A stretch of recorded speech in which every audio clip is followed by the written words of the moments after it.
Assalamualaikum warahmatullahi wabarakatuh dan selamat siang.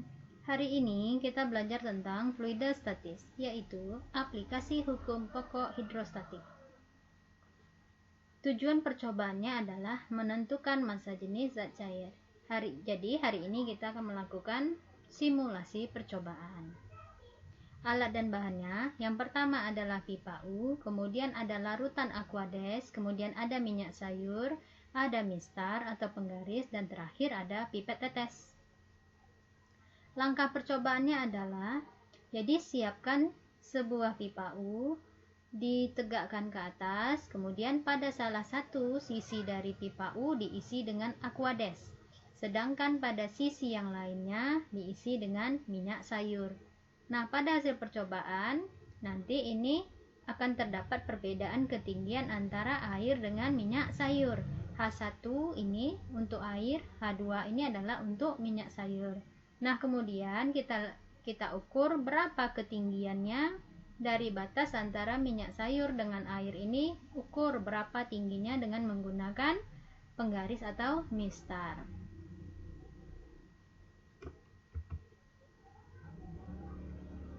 Misalkan dari hasil percobaan, batas antara air dengan minyak sayur ini kita namakan dengan titik A. Kemudian kita tarik garis mendatar ke kanan. Nah, ini adalah titik B. Jika kita ukur dengan menggunakan mistar, tinggi minyak sayur adalah 15 cm. Sedangkan pada titik B, tinggi air adalah 12 cm. Dari hasil percobaan ini, kira-kira bagaimana cara menentukan massa jenis minyak sayur? Nah, sekarang kita sebelum membahas bagaimana cara menentukan massa jenis minyak sayur, kita bahas dulu tentang teori-teori dasar yang akan kita gunakan dalam menentukan massa jenis minyak sayur. Yang pertama, kita harus tahu dulu tentang massa jenis zat. Di slide ini ada dua buah benda, yaitu kayu dan batu. Jika kita cemplungkan ke dalam zat cair, nah, tentu dia akan hasilnya berbeda. Pada kayu cenderung akan mengapung, sedangkan pada batu dia akan cenderung tenggelam. Mengapa demikian? Karena ini dipengaruhi oleh massa jenis zatnya. Jadi, massa jenis zat itu adalah kerapatan zat. Kerapatan zat ini dilihat dari struktur molekul yang menyusun sebuah zat tersebut. Misalnya, untuk kayu, kerapatan zatnya renggang, sehingga susunan molekulnya juga renggang, berarti massa jenisnya lebih kecil. Jadi, kalau kita cemplungkan ke dalam air, karena massa jenis kayu ini lebih kecil dibandingkan dengan massa jenis air, dia akan cenderung mengapung. Dan kebalikannya untuk batu. Batu itu kerapatan zatnya sangat rapat, susunan molekulnya juga sangat rapat dan padat, sehingga massa jenisnya juga besar. Karena massa jenis yang besar, ketika kita cemplungkan ke dalam air, dia akan cenderung tenggelam. Nah, untuk menentukan berapa massa jenis zat, kita bisa mengukur dengan menghitung berapa massanya dan mengukur berapa volumenya, kemudian kita bagi, yaitu rho sama dengan massa dibagi dengan volume zat. Berikutnya, kita bahas tentang tekanan hidrostatik. Misalkan ada sebuah kaleng yang diberi lubang dengan ketinggian yang berbeda-beda. Amatilah lintasan air yang keluar dari lubang tersebut. Nah, tampak dari gambar ini adalah pada bagian lubang paling atas, air yang keluar itu lintasannya paling kecil.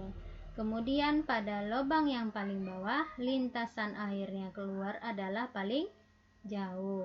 Mengapa air yang keluar dari lubang paling bawah memiliki lintasan yang paling jauh?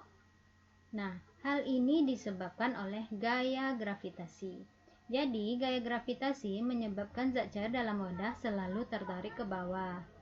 Makin tinggi zat cair dalam wadah, makin berat zat cair tersebut, sehingga makin besar juga tekanan zat cair pada dasar wadahnya. Tekanan zat cair yang hanya disebabkan oleh beratnya sendiri disebut dengan tekanan hidrostatik.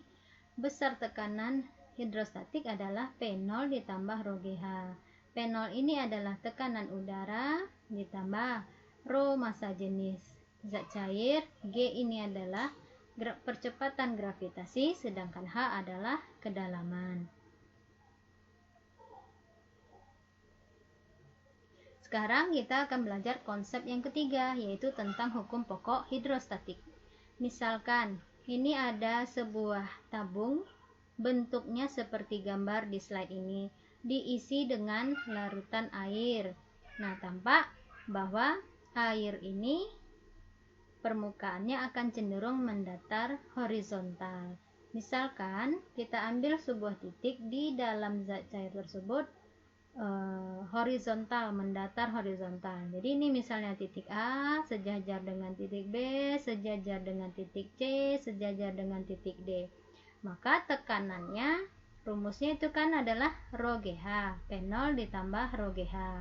Karena zat cairnya sama jenisnya, yaitu air, kemudian kedalamannya sama, H-nya sama tinggi semuanya, tekanan udaranya ini sama semuanya, berarti tekanannya sama besar. Jadi PA sama dengan PB, sama dengan PC, dan sama dengan PD. Sehingga bunyi hukum pokok hidrostatika adalah semua titik yang terletak pada bidang datar yang sama di dalam zat cair yang sejenis memiliki tekanan yang sama. Sekarang kita akan turunkan rumus hukum pokok hidrostatik. Nah, kita ambil gambar yang pipa U tadi. Nah, jadi ini adalah titik A, yaitu batas antara tinggi, batas pertemuan antara minyak sayur dan air. Nih, kemudian kita tarik garis lurus ke sampingnya, ini adalah titik B. Nah, ini adalah datar ya, mendatar, berarti titik A dengan titik B ini, A ini adalah air yang paling atas. Yang titik B ini masih massa jenis masih larutan aqueous. Ini yang di titik A paling atas dari aqueousnya. Berarti kan sejenis ya, sejenis zat cairnya. Kemudian P0 itu adalah tekanan udara yang berada di atas ini. Berarti nilainya kan sama, karena dia berada di ruangan yang sama. Jadi P0 nilainya sama dengan P0 ini. Kemudian tinggi minyak itu adalah dari titik A sampai dengan ketinggian paling atas dari minyak sayur. Sedangkan H2 itu adalah tinggi air dari paling atas sampai ke titik B. Jadi titik A sama dengan titik B, sesuai dengan hukum pokok hidrostatika, di mana rumus PA adalah P0 ditambah rho 1 G kali H1. Kemudian PB itu rumusnya P0 ditambah rho 2 G H2. Nanti kalau kita mau mencari rho 1, kita pindahkan P0 nya yang sebelah kiri, pindahkan ke kanan. Jadi kan P0 tambah rho 2 GH2 dibagi dengan P0. Jadi P0 dibagi P0 habis. Tinggallah rho 2 G kali H2. Jadi tinggal rumusnya rho 1 GH1 sama dengan rho 2 GH2. Gravitasi kan juga habis, jadi bisa kita coret atau kita bagikan habis. Tinggallah rumusnya jadi rho 1 kali H1 sama dengan rho 2 kali H2. Rumus inilah yang akan kita gunakan untuk menentukan massa jenis minyak sayur tersebut. Jadi kita sekarang kembali ke percobaan. Nah, hasil percobaannya tadi diketahui bahwa tinggi minyak itu adalah 15 cm. Kita ubah ke meter, jadinya 0,15 meter. Kemudian tinggi air dari titik B sampai paling atasnya itu adalah 12 cm. Kita ubah ke meter, jadinya 0,12 meter. Rho 2 itu adalah massa jenis dari aqueous, yaitu 1000 kg per meter kubik. Nah, ini hafalan, jadi sudah hafal di luar kepala. Kadang-kadang di dalam soal tidak diberitahu berapa massa jenis air atau aqueous tersebut. Nah, percobaan kita kan tujuannya menentukan massa jenis minyak sayur. Jadi ini ditanya rho 1 sama dengan berapa? Jawab, kita menggunakan rumus hukum pokok hidrostatik, yaitu rho 1 H1 sama dikali Rho 1 H1 sama dengan Rho 2 dikali H2.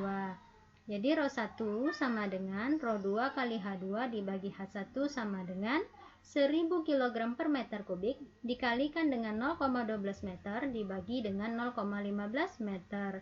Hasilnya menjadi 800 kg per meter kubik. Jadi, massa jenis minyak bisa ditentukan dengan menggunakan pipa U ini. Berapa besarnya? 800 kg per meter kubik. Nah, demikianlah hasil belajar kita. Semoga bermanfaat dan terima kasih.